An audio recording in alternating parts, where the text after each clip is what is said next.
A paz do Senhor, queridos futuros teólogos, é um prazer muito grande mais uma vez estar aqui para nós aprendermos um pouquinho mais da palavra do Senhor. Nessa feita, vamos estar estudando o profeta Zacarias e na próxima aula estaremos estudando o profeta Malaquias. Vamos fazer uma oração e pedir que o Senhor abençoe este momento que estaremos juntos. Querido Deus, muito obrigado, Jesus, por todas as bênçãos. Queremos te agradecer principalmente pela salvação, queremos te agradecer pela convicção. Muito obrigado, Jesus, por todas as bênçãos que o Senhor tem nos dado. Queremos te pedir que abra o nosso entendimento para que possamos compreender a revelação da Tua Palavra. Ensina-nos, ó Senhor, uma vez mais. É o que nós te pedimos e te agradecemos em nome de Jesus. Amém. Muito bem, queridos irmãos. Nós vamos estudar o profeta Zacarias. Ele é um dos profetas menores. E ele é um profeta, como todos os outros, um profeta muito especial. É um profeta muito atual. A sua mensagem é uma mensagem muito atual. Por quê? Porque uma das palavras-chave, por exemplo, do livro do profeta Zacarias é o Messias virá. Ou seja, é um livro apocalíptico. É um livro falando das coisas que haveriam de vir. Um dos versículos chaves do livro do profeta Zacarias é Zacarias, no capítulo 9, versículo 9, que diz assim: Alegra-te muito, ó filha de Sião, exulta, ó filha de Jerusalém. Eis, aí te vem o teu rei, justo e salvador, humilde, montado em jumento, num jumentinho, cria de jumenta. Ou seja, é uma profecia, o profeta estava prefigurando o Cristo, quando viria a essa terra. Eu disse para vocês nas aulas anteriores que para nós termos um entendimento histórico desses 12 livros dos profetas menores, nós temos que localizá-lo sempre em relação ao cativeiro. E o profeta Zacarias, ele é um profeta pós-exílico, a exemplo de Ageu. Então nós temos Ageu, Zacarias e o profeta Malaquias. O estilo de Zacarias, ele é um estilo apocalíptico. Então nós vamos ver tanto a linguagem quanto o seu conteúdo, ele tem um estilo apocalíptico e um cunho messiânico, ou seja, ele profetiza, ele profere falas que aconteceria quando o Messias viesse. Ele é um livro que aproximadamente a sua data é do ano de 520 a 445 aproximadamente antes de Cristo. E ele é um profeta que deu sequência ao ministério do profeta Ageu. A sua divisão está apenas antes do profeta Malaquias, que será o último dos 12 profetas menores. Ele foi companheiro do profeta Ageu. Ele também foi companheiro do governador Zorobabel e do sumo sacerdote Josué. Zacarias, ele tinha uma linhagem sacerdotal e um dos propósitos do seu livro era exortar o povo a dedicar-se à reconstrução do templo. Então nós vamos ver uma linguagem muito parecida com o profeta Ageu, tanto que eles foram contemporâneos, companheiros. Um argumento muito especial para esse livro, para a sua mensagem, era que o templo necessitava de ser construído. Por quê? Porque a glória do Messias manifestar-se-ia nele. Então, um dos propósitos do livro de Zacarias é que o livro precisava, o templo teria que ser reconstruído. E esse templo, ele não seria apenas um edifício, como outro qualquer, mas ele prefigurava o futuro. Porque nós não podemos nos esquecer que as pessoas tinham acabado de voltar do cativeiro e elas estavam desanimadas, porque alguns, principalmente os mais velhos, tinham tido o privilégio de ver a suntuosidade do Templo de Salomão, que era algo pomposo, era algo seguro. E então eles passam 70 anos no cativeiro babilônico, onde não havia templo, e agora eles estavam retornando e haveria necessidade desse templo ser reconstruído. Então o Espírito Santo leva o profeta Zacarias a ensinar para esse povo que estava desanimado, que estava precisando de consolo, que o futuro reservava glória e alegria para eles, que eles não precisavam ficar atônitos, decepcionados, porque Deus iria intervir na história. Então, qual que seria a mensagem? Olha, vamos reconstruir o templo. Para que, Zacarias? Porque esse templo vai receber o Messias. Então, havia um objetivo claro, havia um objetivo futurístico naquela reconstrução. E ele precisava que o povo cresce, que a cidade estava, Jerusalém estava arruinada, mas que muito em breve seria cheia de glória e cheia de majestade, não pelo edifício em si, mas pelo Messias que iria adentrar aquele templo. O nome do profeta, Zacarias, o que significa? Significa o Senhor se lembra. É um nome bastante comum no Velho Testamento. Por exemplo, há aproximadamente 29 Zacarias no Velho Testamento. É uma das dificuldades quando você está estudando o Velho Testamento, é saber de qual Zacarias está falando. Por isso, a necessidade de uma consulta, de um estudo minucioso.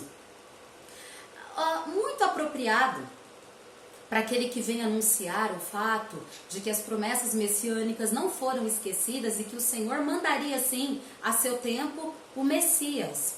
Então ele era um profeta idealista, ele era um profeta que tinha uma mensagem eloquente, ele era um profeta de visão e ele se destacava dos outros profetas menores que nós já estudamos até agora, porque o estilo dele que ele pregava era um estilo apocalíptico.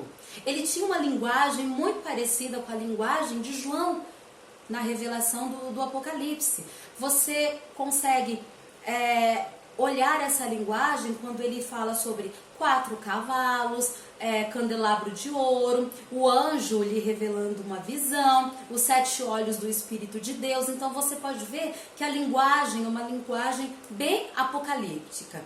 E a sua trombeta profética foi: o triunfo do Senhor na terra é absolutamente certo. Alegre-se, povo de Deus. Então é muito semelhante ao Apocalipse de João.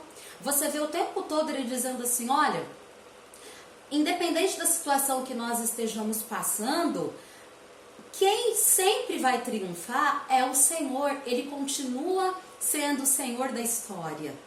Todas as coisas continuam cooperando para o bem daqueles que amam a Deus. Olha, povo, mantém-se a sua fé no Criador. Por quê? Porque o triunfo será do Senhor e a vitória será do seu povo sempre. Quem que esse profeta era? Ele era filho de Berequias e neto de Ido, da linhagem sacerdotal. Para quem que ele falou? Ele falou aos judeus tristes e desanimados que voltaram do cativeiro para reconstruir Jerusalém. Você imagina a situação calamitosa desse povo, porque eles tinham falta de tudo.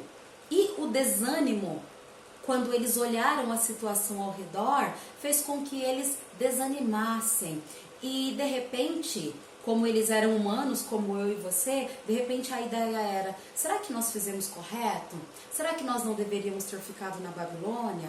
Lá nós já tínhamos um certo conforto. Será que realmente é isso que o Senhor quer para nós? Então assim, isso deixava com que eles ficassem desanimados. Então o livro de Zacarias, nós podemos tratá-lo como um livro de consolação, um livro de esperança, um livro de arrependimento, um livro de renovo. um livro do novo que o Senhor tinha para a vida deles. A divisão do livro de Zacarias, nós podemos dividi-lo em duas partes. Claro que tem outras formas de subdividir esse livro, mas como nós estamos fazendo um panorama geral do livro, nós podemos dividi-lo em duas partes. Do capítulo 1 ao capítulo 8, nós podemos dizer que ele foi escrito para estimular o povo, enquanto reconstruía o templo. Então você vê lá mensagens de estímulo, mensagens de consolo. E dos capítulos 9 a 14, foi escrito após o término da obra. Antecipam a chegada do Messias, profetiza realidades históricas que ocorreriam num futuro imediato, como, por exemplo, as guerras gregas, que ocorreram 200 anos mais tarde. Então, essa é uma divisão histórica do livro. Profecias em visões, que esse profeta ele profetizou. Em geral, as mensagens divinas eram dadas aos profetas por meio de um mover do Espírito na mente desses profetas. Nós já conversamos nas primeiras aulas sobre como era essa função profética no Antigo Testamento. Ela é diferente, tá, da profecia atual.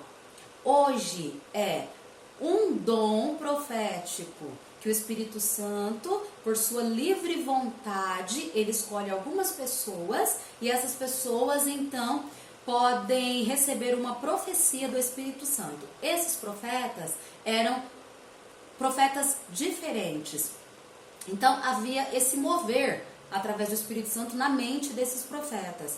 Com Zacarias deu-se algo diferente. Tá? Por quê? Porque um anjo veio pessoalmente falar com Zacarias. Então, quais foram as visões? Zacarias ele teve aproximadamente 8 visões. E os símbolos dessas visões eram símbolos misteriosos, aclarados, algumas vezes por um anjo. Essas visões falam da obra do Messias em ambas as suas vindas. Então, por exemplo, a primeira visão. Os cavalos entre as morteiras, que está lá no capítulo 1 de Zacarias. O que aponta essa visão? Aponta para o fato de que Jerusalém tornaria a ser próspera. A segunda visão. A segunda visão é uma visão de 4 chifres e 4 ferreiros. Então, o que aponta essa profecia? Fala das nações que haviam destruído Israel e Judá, mostrando que elas seriam também destruídas. Por quê? Porque Deus continuaria no seu trono. Eu gosto de dizer a toda aula que Deus continua com o controle do mundo em suas mãos. A terceira visão, o cordel de medir. Então, o que seria essa visão? Seria Jerusalém. Como assim Jerusalém transbordaria e o Senhor será a sua segurança? Mais uma mensagem de conforto. A quarta visão, qual que seria? A purificação de Josué, o sacerdote. Um tipo do Messias que carregaria sobre si a sujeira do nosso pecado, removendo-a. A quinta visão era a visão do candelabro de ouro e das oliveiras, que está lá em Zacarias capítulo 4. Era uma palavra de incentivo para considerar os começos humildes, contemplando o futuro glorioso. É aquela velha palavra para não desprezar os pequenos começos. Muitas pessoas hoje estão pessoas renomadas, pessoas com muito sucesso e às vezes eles escondem como foi que eles começaram. E isso é um conselho da parte de Deus, não desprezar os começos humildes, Porque na verdade a palavra do Senhor diz que a soberba, o orgulho precede a queda, mas a humildade vai adiante da honra. Então nós precisamos buscar as coisas humildes, as coisas simples e não desprezá-las. Porque o Senhor, ele daria poder ao seu povo. Poder de que forma? Por meio do seu Espírito. E a sexta visão? A sexta visão é a visão de um rolo voador, que está lá em Zacarias capítulo 5, que é uma maldição contra a desonestidade. Lembrando que o nosso Deus, ele ama a justiça. Um dos seus atributos é justiça. E essa seria uma maldição contra a desonestidade. E a sétima visão? A sétima visão, nós temos a visão da mulher e o Efa, que está lá em Zacarias capítulo 5, que é a representação da remoção do pecado. A oitava visão, nós temos a visão dos 4 carros, a partir de Zacarias capítulo 6, que seria a expansão do ensino da primeira visão, seria o julgamento sobre toda a terra. Então, esse é um panorama sobre as 8 visões que Zacarias teve. A salvação de Jerusalém, então como que ela é tratada no livro de Zacarias, por esse profeta menor? Primeiro, Jerusalém sitiada e libertada pelo Messias. Depois, haveria a purificação de Israel e Israel seria exaltada. E como seria esse Messias prometido? Então, nenhum dos 12 profetas, nós estudamos 10 profetas até agora, estamos estudando o 11º, nenhum deles ofereceu tantos detalhes sobre o Messias como o profeta Zacarias. Então, o profeta Zacarias, ele diz que o Messias seria bom pastor, disse que ele seria traído por 30 moedas de prata, disse também que ele seria rejeitado por Israel, disse que ele tornaria fonte para a purificação de pecado e disse também que ele seria morto pela permissão do Pai, a fim de receber um reino eterno. Então nós vemos assim um verdadeiro detalhamento sobre como seriam as características primordiais, prioritárias desse Messias. E Jesus Cristo? Como é que eu localizo Jesus nesse livro? É muito fácil, né? Ele é o próprio Messias. Então, esse livro, ele transborda de mensagens messiânicas apontando para Jesus e para os 2 adventos. Por exemplo, primeiro, sua morte expiatória para a remoção dos pecados, aquele que edificaria a casa de Deus, o ofício universal do nosso Deus como rei e como sumo sacerdote, a entrada triunfal em Jerusalém, num jumentinho, que foi a leitura que nós fizemos lá, Zacarias capítulo 9, versículo 9. Nós vimos que Jesus seria traído por 30 moedas de prata. Nós vemos no capítulo 12 de Zacarias a divindade do Messias. Nós vemos as suas mãos traspassadas. Vemos o pastor que foi ferido. Ou seja, o livro de Zacarias, ele é um livro que apresenta o nosso Messias, Jesus Cristo. Ele é um livro que apresenta a promessa da glória futura, que desceria o Deus que encarnaria num homem e desceria aqui a essa terra para levar sobre si todos os nossos pecados e perdoar os nossos pecados. Com isso, aquele que aceita o sacrifício de Cristo Jesus na cruz do Calvário, ele recebe vida eterna. Ele recebe uma promessa que todas as coisas que ele passar aqui, ele terá uma recompensa eterna. Ele terá uma vida com Deus. E se nós pudéssemos procurar um versículo na Bíblia para terminarmos, para concluirmos esse livro de Zacarias, poderia ser Apocalipse capítulo 22. Certamente venho sem demora. Amém. Vem, Senhor Jesus. Obrigada.